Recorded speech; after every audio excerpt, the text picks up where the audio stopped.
नमस्कार दोस्तों, मैं सोनू गहलोत। मेरे चैनल कला सुख में आप सभी का स्वागत है। दोस्तों, लंबे समय के बाद अब आज हम जुड़े हैं। उम्मीद है आप सब अच्छे होंगे और खुश होंगे और आपकी होली जो गई है अच्छी गई होगी। होली का त्यौहार होता है हमारा। उम्मीद है सबका अच्छा हुआ होगा। तो दोस्तों, चलते हैं हम अपने टॉपिक की ओर। हमने सुपर 100 क्वेश्चन के 2 सेट कंप्लीट कर लिए हैं। अब हमारा सेट थर्ड चल रहा है, जिसमें हमने 125 क्वेश्चनों को शामिल किया है। ये क्वेश्चन आपकी परीक्षा के लिए बहुत महत्वपूर्ण है और आपकी आने वाली परीक्षा यूपी टीजीटी पीजीटी के लिए बहुत महत्वपूर्ण होंगे। ठीक है साथियों, पिछली वीडियो में हमने कुछ महत्वपूर्ण तथ्य और अपने सेट के 10 क्वेश्चन कंप्लीट किए थे। आज हम 10 क्वेश्चनों से आगे अपने टेस्ट को बढ़ाएंगे, लेकिन उससे पहले आज फिर मैंने कुछ महत्वपूर्ण तथ्यों को शामिल किया है जो आपकी परीक्षा की दृष्टि से बहुत महत्वपूर्ण है। तो चलते हैं अपने टॉपिक की ओर। पहला पॉइंट है आपका दोस्तों, रामकुमार विश्वकर्मा। रामकुमार विश्वकर्मा द्वारा लिखी गई प्रमुख पुस्तकें इस प्रकार है। नंबर 1 पे आपकी है भारतीय चित्रांकन और नंबर 2 है आपकी भारतीय चित्रकला में संगीत तत्व। ये दो महत्वपूर्ण पुस्तकें हैं आपके रामकुमार विश्वकर्मा की। ये आपके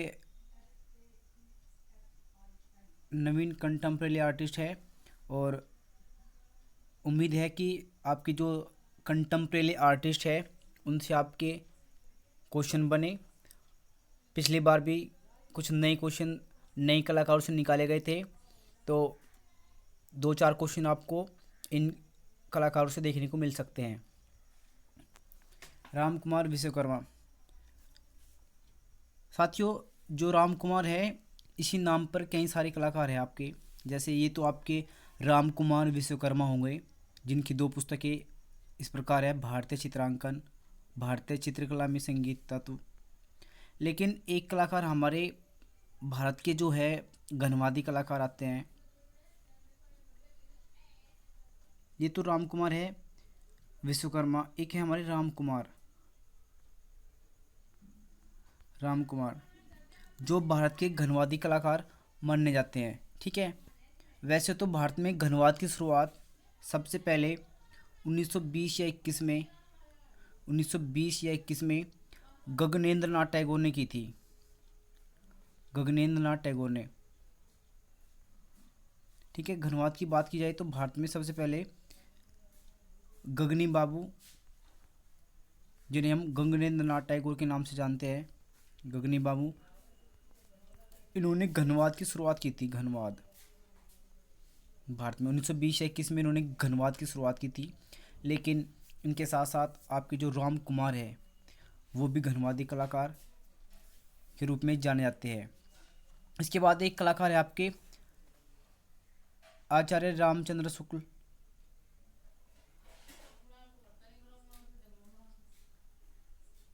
आचार्य रामचंद्र शुक्ल ये आपके भारतीय प्रथम समीक्षावादी कलाकार है। आचार्य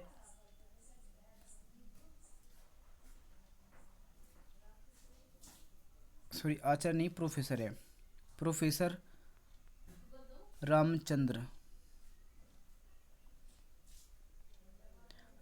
शुक्ल। जो आपके आचार्य प्रोफेसर रामचंद्र शुक्ल है, ये आपके समीक्षावादी कलाकार है।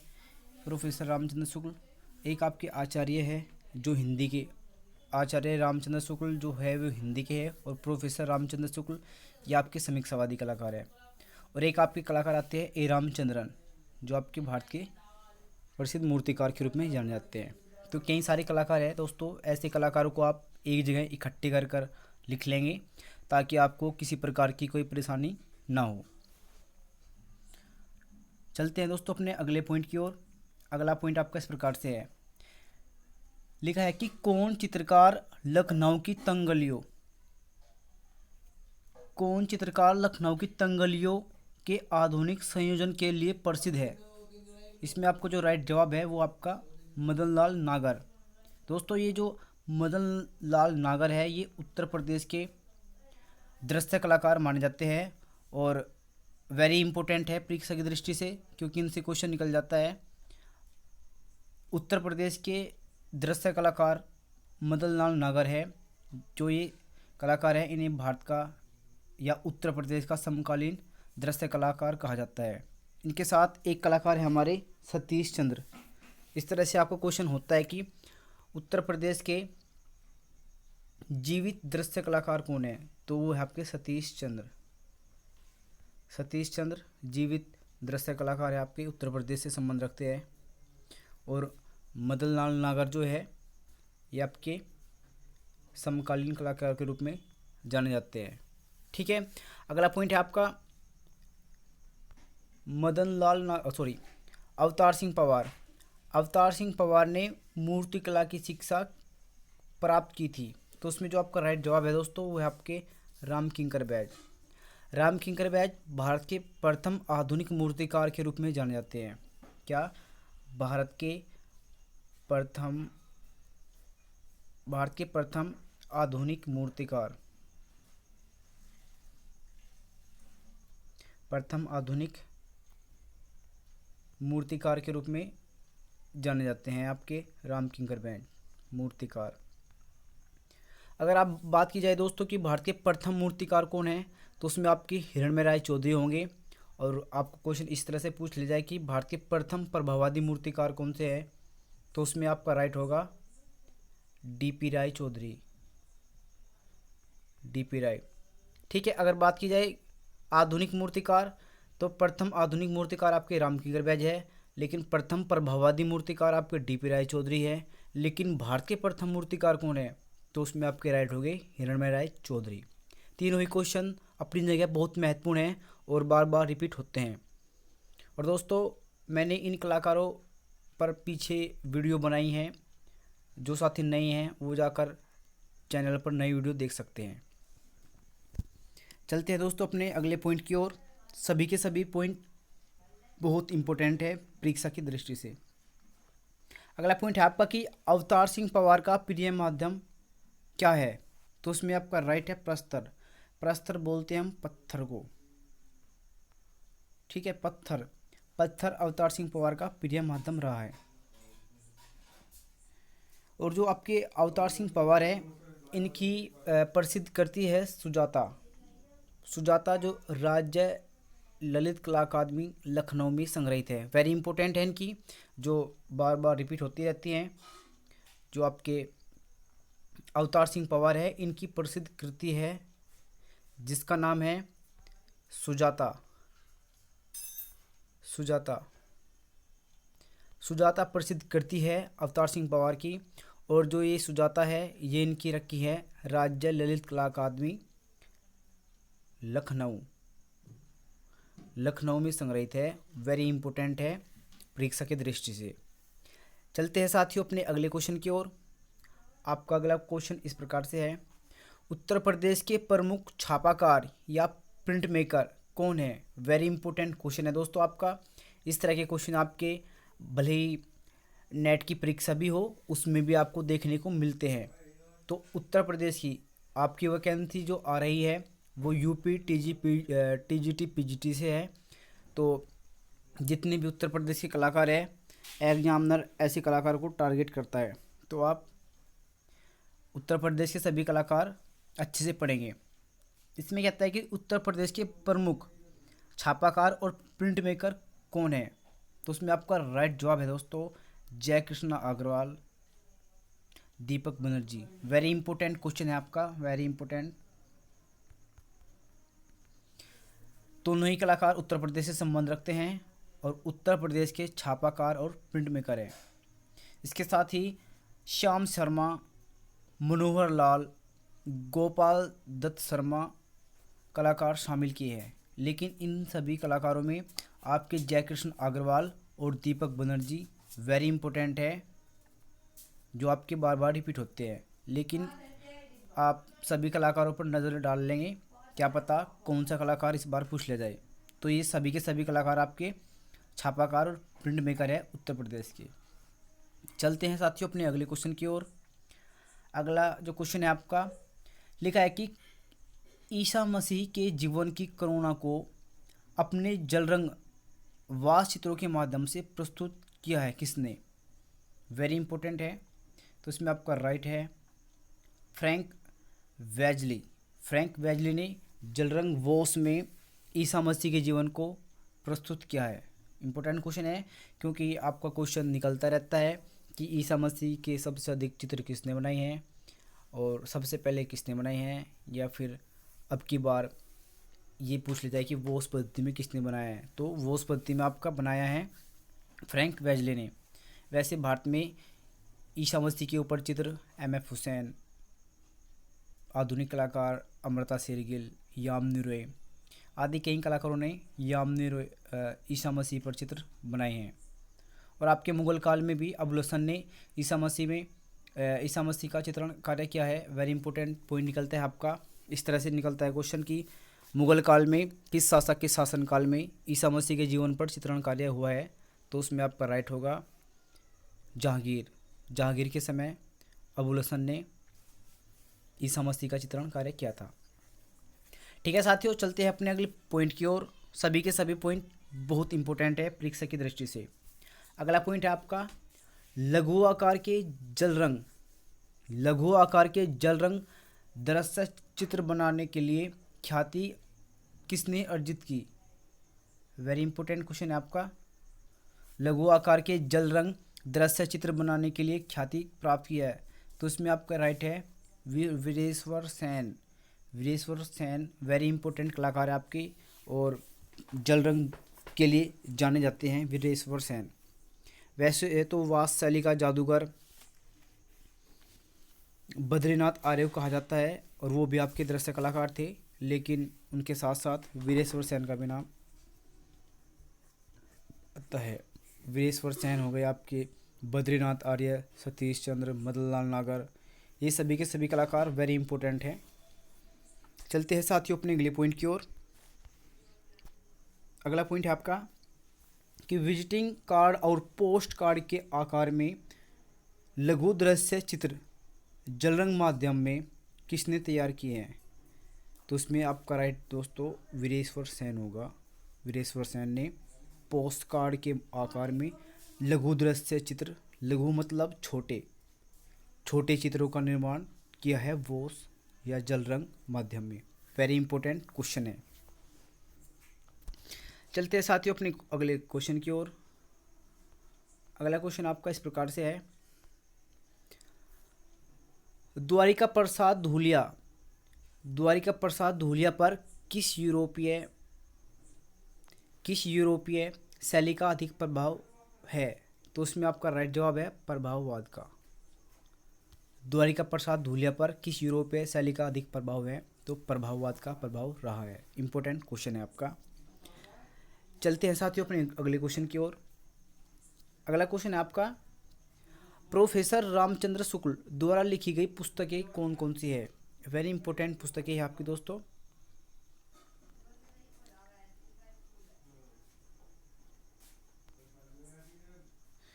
इसमें पुस्तक है आपकी कला दर्शन। वेरी इंपॉर्टेंट है कला दर्शन, कला और आधुनिक प्रवृत्तियाँ। वेरी इंपॉर्टेंट है आधुनिक कला समीक्षावाद, नवीन भारतीय चित्रकला पद्धति और चित्रकला का रसवादन। दोनों ही इम्पोर्टेंट, सभी के सभी दोस्तों पुस्तक वेरी इंपॉर्टेंट है। कला दर्शन, कला और आधुनिक प्रवृत्तियाँ, और एक आपकी भारतीय चित्रकला शिक्षा पद्धति और चित्रकला का रसवादन। सारी की सारी पुस्तक वेरी इंपॉर्टेंट है परीक्षा की दृष्टि से, आप याद रखेंगे। रामचंद्र शुक्ल द्वारा लिखी गई महत्वपूर्ण पुस्तकें हैं और आपकी पुस्तकें एक दो पुस्तकें हर परीक्षा में आपकी आती है, वो भले किसी कलाकार की हो या किसी लेखक की हो, तो आपके लिए बहुत महत्वपूर्ण है। और आपके जो प्रोफेसर रामचंद्र शुक्ल हैं, इनसे तो आपका क्वेश्चन निकलता ही रहता है, तो आप इन पुस्तकों को ध्यान से पढ़ेंगे। चलते हैं साथियों अपने अगले पॉइंट की ओर। अगला पॉइंट है आपका, काशी शैली का चित्रकार किसे माना जाता है? इम्पोर्टेंट क्वेश्चन आपका, वेरी इंपॉर्टेंट। काशी शैली का चित्रकार किसे माना जाता है? तो उसमें आपका राइट जवाब है प्रोफेसर रामचंद्र शुक्ल को। प्रोफेसर प्रोफेसर रामचंद्र शुक्ल को काशी शैली का कलाकार माना जाता है। इम्पोर्टेंट पॉइंट है आपका दोस्तों, वेरी इंपॉर्टेंट, आप याद रखेंगे। चलते हैं अगले पॉइंट की ओर। अगला पॉइंट आपका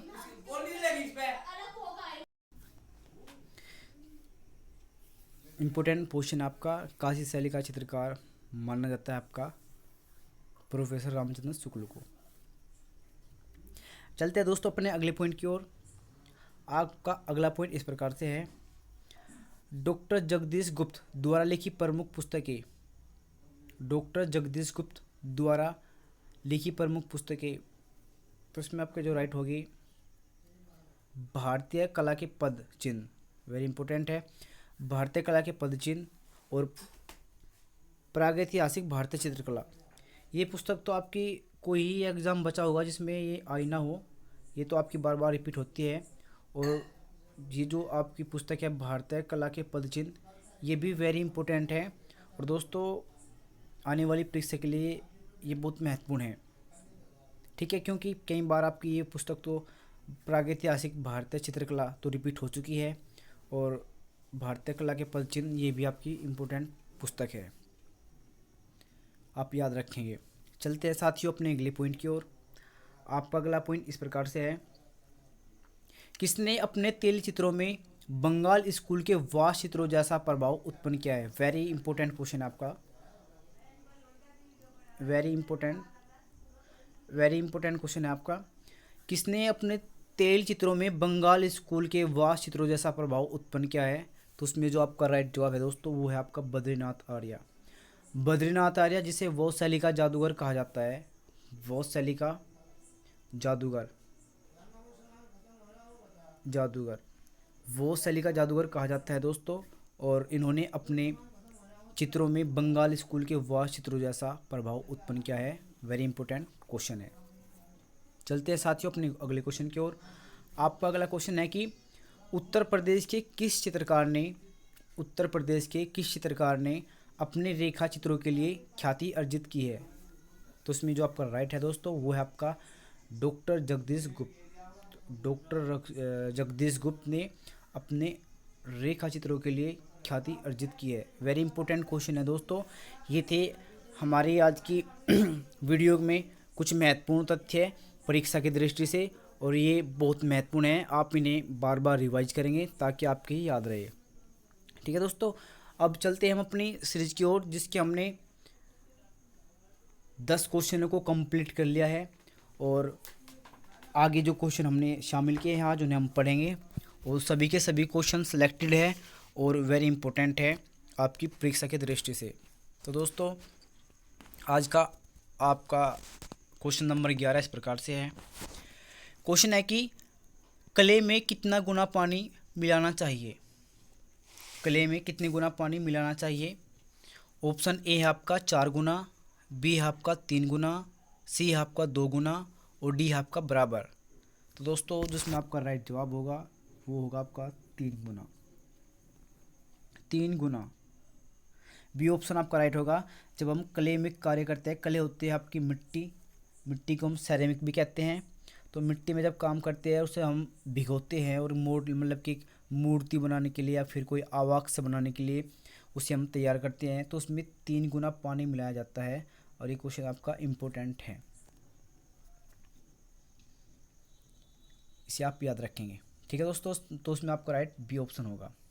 चलते हैं अपने अगले क्वेश्चन की ओर। क्वेश्चन नंबर 12 है आपका, कहता है कि सिक्का रुपया की नक्काशी किस का उदाहरण है? जो आपका एक रुपया होता है उस पे जो अक्षर या जो भी उस पे छपा है, हमारा अशोक चक्र में जो सिंह का शेर है, जो 4 शेर है वे छपे हुए हैं, तो ये उसकी ही बात कर रहा है कि सिक्का रुपये की नक्काशी किसका उदाहरण है। तो ऑप्शन ए है आपका हाई रिलीफ, बी है आपका त्रिआयामी, सी है आपका लो रिलीफ, और डी है आपका इनमें से कोई नहीं।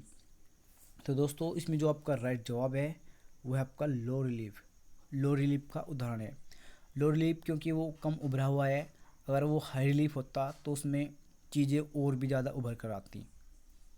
और त्रिआयामी आपकी मूर्तिकला होती है, ठीक है। जो त्रिआयामी आपकी मूर्तिकला होती है, और जो हम रिलीफ है हमारा दो प्रकार का होता है। एक तो हाई रिलीफ जो प्रॉपर हमें बिल्कुल उभारदार दिखाई देता है, केवल बस पीछे का हिस्सा हम उसका सपाट रखते हैं। और त्रिआयामी में हम मूर्तिकला को लेते हैं जिसके हम चारों तरफ घूमकर देख सकते हैं। और लो रिलीफ में चीज़ें कम उभरी हुई रहती हैं। आप सिक्का लेंगे तो आप उसे देखेंगे, उसमें जो अक्षर है या फिर जो उसमें चिन्ह छपा हुआ है वो बहुत कम मात्रा में उभरा हुआ है, इसलिए हम उसे लो रिलीफ के अंदर रखते हैं। और ये क्वेश्चन आपका वेरी इंपॉर्टेंट है परीक्षा की दृष्टि से। सभी के सभी क्वेश्चन वेरी इंपॉर्टेंट शामिल किया है दोस्तों। बस आप लगातार रिवीजन करते रहे और मेरे चैनल को लाइक सब्सक्राइब जरूर करें। और आपको मेरे द्वारा पढ़ाई हुई क्वेश्चन कैसे लगते हैं ऐसा आप कमेंट में लिखकर जरूर बताएं। चलते हैं साथियों अपने अगले क्वेश्चन की ओर। अगला क्वेश्चन है आपका, प्रस्तुतिकरण किस कला आंदोलन से जुड़ा है? प्रस्तुतिकरण किस कला आंदोलन से जुड़ा है? ऑप्शन ए है आपका दादावाद, बी है आपका फोटोग्राफी, सी है आपका अभिभजनावाद, और डी है आपका नॉन साइट स्पेसिफिक आर्ट। तो दोस्तों जो उसमें आपका राइट होगा वो है आपका, जो आपका प्रस्तुतिकरण है वो है दादावाद। ऑप्शन ए आपका राइट होगा, दादावाद। दादावाद का जो टाइम है वो 1916 आता है, 1916 वेस्टर्न कला में। और दादावाद होता है कि जो हमारी विषय वस्तु होती है उसके वास्तविक रूप को तोड़ फोड़ कर उसे उल्टा सीधा जोड़कर उसे प्रस्तुत किया जाता है, जिसे दादावाद का नाम दे दिया जाता है, ठीक है। इसके प्रमुख कलाकार आपके दादावाद के मार्शल धूसा आते हैं, ठीक है। और प्रस्तुतिकरण इसे इसलिए कहा गया है क्योंकि मैंने कहा है कि मेन विषय वस्तु को तोड़कर उसे उल्टा सीधा जोड़ दिया जाता है, फिर उसे प्रस्तुत कर देते हैं और उस चीज़ को ही दादावाद का नाम दिया गया है। ये आपका महत्वपूर्ण क्वेश्चन है और बार बार रिपीट होता रहता है, ठीक है दोस्तों। आप इसे याद रखेंगे दादावाद को। चलते हैं दोस्तों अपने अगले क्वेश्चन की ओर। हमारा अगला क्वेश्चन इस प्रकार से है, कहता है कि मूल रूप से बाटिक कला किस देश में विकसित हुई? मूल रूप से बाटिक कला किस देश में विकसित हुई? ऑप्शन ए है आपका जापान में, बी आपका थाईलैंड, सी है आपका मलेशिया, और डी ऑप्शन है आपका इंडोनेशिया। तो दोस्तों इसमें आपका राइट जवाब होगा डी ऑप्शन इंडोनेशिया। इंडोनेशिया में बाटिक कला मूल रूप से विकसित हुई थी। बाटिक कला आपकी कपड़े पे की जाती है और इसमें मोम का प्रयोग किया जाता है।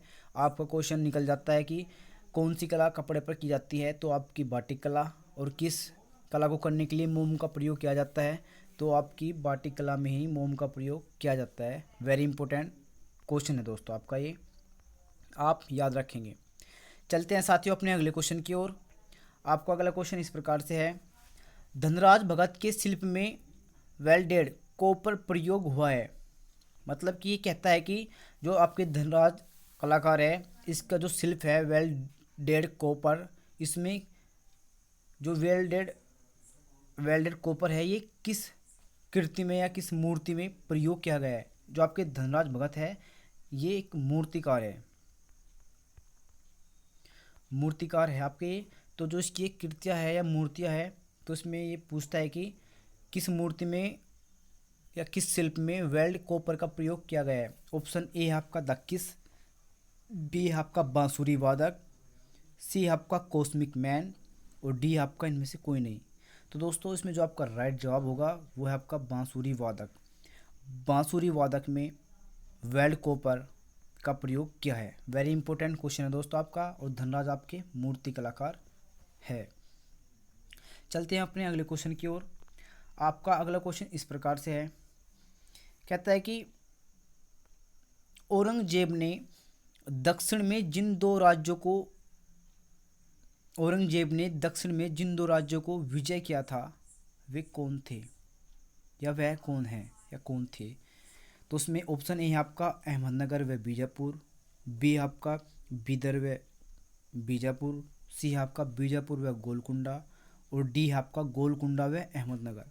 तो दोस्तों इसमें जो आपका राइट जवाब है वो है आपका ऑप्शन नंबर सी, बीजापुर और गोलकुंडा दो राज्यों को विजय किया था या उन पर विजय प्राप्त की थी। वेरी इंपॉर्टेंट क्वेश्चन है आपका।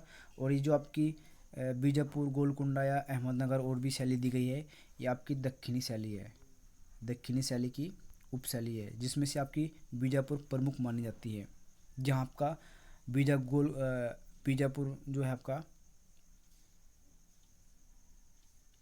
प्रमुख रूप से परीक्षा के लिए महत्वपूर्ण माना जाता है। चलते हैं साथियों अपने अगले क्वेश्चन की ओर। क्वेश्चन नंबर 17 है आपका, कहता है कि मानव ने सर्वप्रथम किस धातु का प्रयोग किया था? मानव ने सर्वप्रथम किस धातु का प्रयोग किया था? ऑप्शन ए है आपका कांसा, बी है आपका तांबा, सी है आपका पीतल और डी है आपका लोहा। तो दोस्तों इसमें जो आपका राइट जवाब है वो है आपका तांबा। सबसे पहले मानव ने जिस धातु का प्रयोग किया था वो था तांबा। वेरी इंपॉर्टेंट क्वेश्चन है दोस्तों, आप इसे याद रखेंगे। चलते हैं अपने अगले क्वेश्चन की ओर। आपका अगला क्वेश्चन इस प्रकार से है, लिखा है कि सर्वप्रथम मनुष्य का रासायनिक आविष्कार था। ए ऑप्शन है आपका मरण मूर्तियाँ, बी है आपका कटोरा, सी है आपका हथियार और डी है आपका भांड। तो दोस्तों इसमें जो आपका राइट जवाब होगा वो है आपका भांड, मृत भांड, मिट्टी के बर्तन। सबसे पहले मिट्टी के बर्तनों का आविष्कार किया था और ये इनका इम्पोर्टेंट है, जिसका सबसे पहले प्रयोग किया था या आविष्कार माना जाता है भांड का। इम्पोर्टेंट क्वेश्चन है दोस्तों आपका। चलते हैं अपने अगले क्वेश्चन की ओर। अगला क्वेश्चन है आपका, लिखा है कि लिथोग्राफी का नामकरण 1813 में, इम्पोर्टेंट डेट है आपकी, कई बार तारीख या डेट पूछ ली जाती है आपकी कि जो आपकी लिथोग्राफी है, लिथोग्राफी का नामकरण 1813 में किसने किया था? ऑप्शन ए है आपका रगल्स ने, बी है आपका जेम्स वाट ने, सी है आपका गुटेनबर्ग ने और डी है आपका एच वैक्स ने। तो दोस्तों इसमें जो आपका राइट जवाब है वो ऑप्शन डी राइट होगा। एच वैक्स ने 1813 में जो लिथोग्राफी है, लिथोग्राफी नाम दिया था 1813 में। वेरी इंपॉर्टेंट क्वेश्चन है आपका। और भारत में सबसे पहले लिथोग्राफी मशीन या ओलियोग्राफ का आविष्कार या स्थापना की थी राजा रवि वर्मा ने। वेरी इंपॉर्टेंट क्वेश्चन आपका निकलता रहता है। चलते हैं साथियों अपने अगले क्वेश्चन की ओर। क्वेश्चन नंबर 20 आपका, लिखा है कि ऑर्बिट मूर्ति का निर्माण 2012 ओलंपिक खेलों के लिए किसने किया था, किसने बनाया था? तो इसमें जो ऑप्शन है आपका, ए राम कुमार ने, बी है आपका अनीस कपूर, सी है आपका शंकु चौधरी और डी है आपका केशियस पन्नीकर। तो दोस्तों इसमें आपका राइट होगा ऑप्शन बी अनीस कपूर। अनीस कपूर ने 2012 में ओलंपिक खेलों के लिए ऑर्बिट मूर्ति का निर्माण किया था। वेरी इंपॉर्टेंट क्वेश्चन है। और अनीस कपूर का जन्म शिकागो में होता और ये अपनी प्रसिद्ध कृति क्लाउड गेट के लिए जाने जाते हैं। इम्पोर्टेंट है। चलते हैं साथियों अपने अगले क्वेश्चन की ओर। दोस्तों सभी के सभी क्वेश्चन वेरी इंपॉर्टेंट है, इनका आप बार बार रिवीजन करेंगे तब आपके याद होगा। और बीच में वीडियो नहीं आ पाई उसके लिए मुझे खेद है, अब आपकी वीडियो लगातार आती रहेगी। बस आप अपना कमेंट लिखकर ज़रूर सुझाव दें। किसी साथी को किसी टॉपिक में कोई प्रॉब्लम है तो आप कमेंट में लिखकर बता सकते हैं, उसका समाधान किया जाएगा।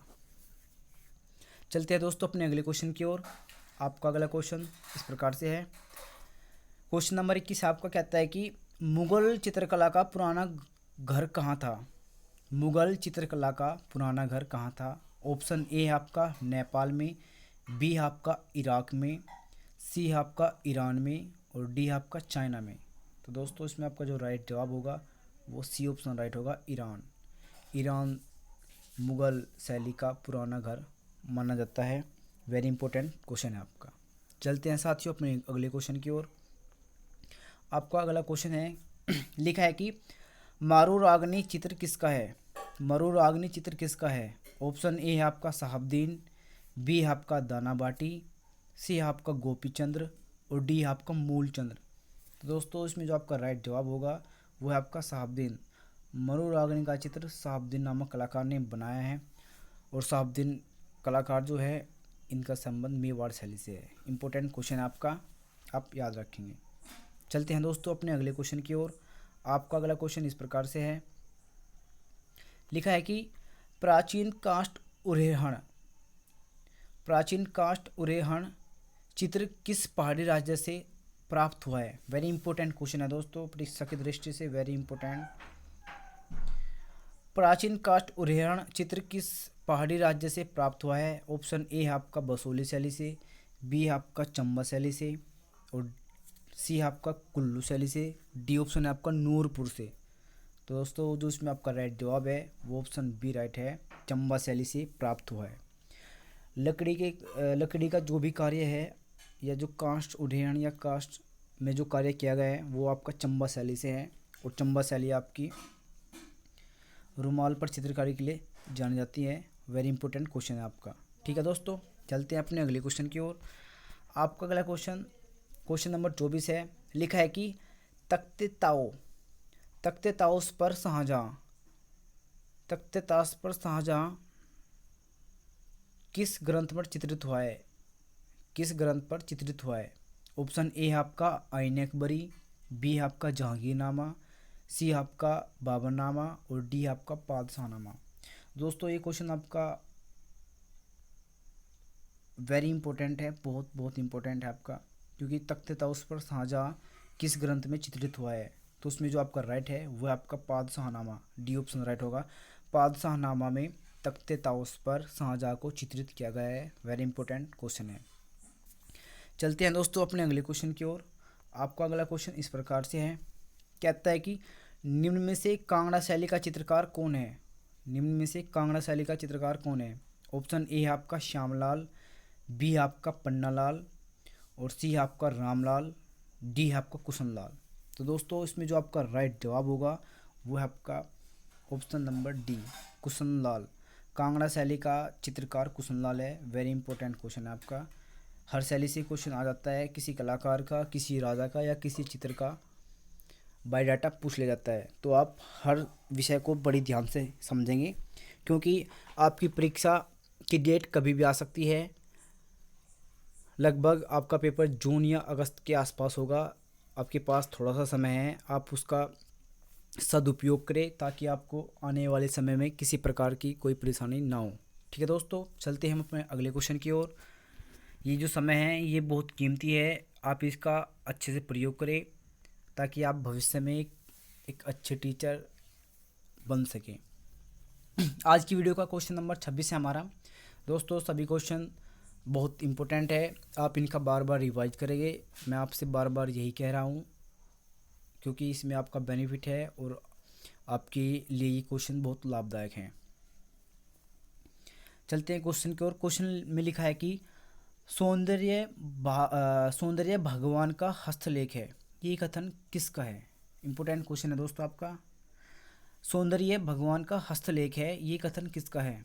ऑप्शन ए है आपका हीगल, बी है आपका इमर्सन, सी है आपका पिकेट, और डी आपका शोपेनहावर। तो दोस्तों इसमें जो आपका राइट जवाब है वो है आपका इमर्सन। इमर्सन ने कहा है कि सौंदर्य भगवान का हस्तलेख है। वेरी इंपॉर्टेंट क्वेश्चन है। चलते हैं दोस्तों अपने अगले क्वेश्चन की ओर। अगला क्वेश्चन आपका अजंता गुफा से है। लिखा है कि अजंता की किस गुफा के प्रवेश द्वार के ऊपर मैत्रेय बुद्ध का अंकन हुआ है? वेरी इंपॉर्टेंट क्वेश्चन है आपका। वेरी इंपॉर्टेंट क्वेश्चन है दोस्तों आपका। इसमें ऑप्शन ए है आपका 10वीं गुफा संख्या 10, बी है आपका गुफा संख्या 17, सी है आपका गुफा संख्या 2, और डी है आपका गुफा 16। तो दोस्तों इसमें जो आपका राइट जवाब है वो है आपका ऑप्शन सी, दूसरी गुफा के द्वार पर मैत्रेय बुद्ध का अंकन हुआ है। वेरी इंपॉर्टेंट क्वेश्चन है आपका अजंता गुफा से। आपकी अजंता गुफा महाराष्ट्र औरंगाबाद में स्थित है, जिसकी खोज 1819 में हुई थी। जिसकी खोज 1819 में जेम्स स्मिथ ने की थी। और ये क्वेश्चन आपका वेरी इंपॉर्टेंट है, आप इसे याद रखेंगे। चलते हैं दोस्तों अपने अगले क्वेश्चन की ओर। अगला क्वेश्चन है आपका कि निम्न में से कौन कलाकार society of contemporary artist Kolkata के सदस्य है? वेरी इंपॉर्टेंट क्वेश्चन है दोस्तों आपका। वेरी वेरी इंपॉर्टेंट क्वेश्चन है आपका। इस प्रकार के क्वेश्चन आपके परीक्षा में आए मिलते हैं। लिखा है कि निम्न में से कौन से कलाकार society of contemporary artist Kolkata के सदस्य हैं? ऑप्शन ए आपका गणेश पाइन, बी आपका जयप्पा स्वामी, सी आपका रवि साखरकल और डी आपका उपयुक्त सभी। तो दोस्तों इसमें जो आपका राइट जवाब है वो आपका option A Ganesh pine society of contemporary Kolkata के सदस्य हैं। वेरी इंपॉर्टेंट क्वेश्चन है दोस्तों, आप इसे याद रखेंगे। चलते हैं अपने अगले क्वेश्चन की ओर। आपका अगला क्वेश्चन इस प्रकार से है, कालीघाट शैली के चित्रों का कालीघाट शैली के चित्रों की रेखाएं कैसी थी। इंपॉर्टेंट क्वेश्चन है, कालीघाट शैली के चित्रों की रेखाएं कैसी थी। ऑप्शन ए आपका गहरी कठोर, बी आपका पतली तथा गतिशील, सी आपका बारीक तथा सौम्य और डी आपका मोटी तथा गतिशील। दोस्तों जिसमें आपका राइट जवाब होगा वो आपका मोटी तथा गतिशील। ऑप्शन डी आपका राइट होगा, मोटी तथा गतिशील इम्पोर्टेंट है। कालीघाट शैली के कलाकार को पटवा कलाकार कहा जाता है। वेरी इंपॉर्टेंट क्वेश्चन है दोस्तों आपका। और कालीघाट कलकत्ता से जो कलाकार है आपके यामिनी रॉय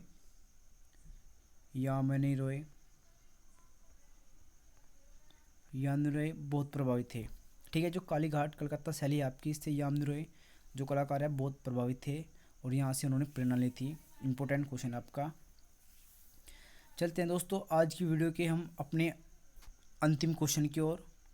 सभी के सभी क्वेश्चन वेरी इंपॉर्टेंट थे और उम्मीद है कि हम आपकी सहायता करते रहेंगे। बस आप हमारे साथ जुड़े रहे और बने रहे। आज की वीडियो का आपका अंतिम क्वेश्चन है, लिखा है कि कालीघाट पेंटिंग्स नाम से वृद्ध ग्रंथ। इम्पोर्टेंट क्वेश्चन है आपका। कालीघाट पेंटिंग्स नाम से वृद्ध ग्रंथ किसने प्रकाशित किया है। ऑप्शन ए है आपका अवनी बाबू ने, बी आपका ए के मुखर्जी, सी आपका WG आचार और डी आपका EV हेवल। तो दोस्तों इसमें जो आपका राइट जवाब है वह आपका WG आचार। वेरी इंपॉर्टेंट क्वेश्चन है आपका, आप याद रखेंगे। कालीघाट पेंटिंग नाम से वृद्ध ग्रंथ लिखा था WG आचार ने। वेरी इंपॉर्टेंट क्वेश्चन आपका दोस्तों। इस प्रकार से आपकी वीडियो का यह अंतिम क्वेश्चन था और कल हम यहीं से ही अपनी वीडियो को स्टार्ट करेंगे। उम्मीद है आपको आज की वीडियो के क्वेश्चन पसंद आए होंगे। और दोस्तों सभी के सभी क्वेश्चन वेरी इंपॉर्टेंट है परीक्षा की दृष्टि से। तो दोस्तों मेरा आपसे अनुरोध यही है कि आप मेरे चैनल से जुड़े रहे और मेरे चैनल को लाइक, सब्सक्राइब और शेयर ज़रूर करें और ज़्यादा से ज़्यादा मित्रों को जोड़ें। और कमेंट में लिख के ज़रूर बताएं कि आपको मेरे द्वारा पढ़ाए गए क्वेश्चन कैसे लगते हैं, ताकि हम आपके साथ लंबे समय तक बने रहें। ठीक है दोस्तों, आज के लिए धन्यवाद, नमस्कार, गुड नाइट। मिलते हैं कल एक नई वीडियो के साथ।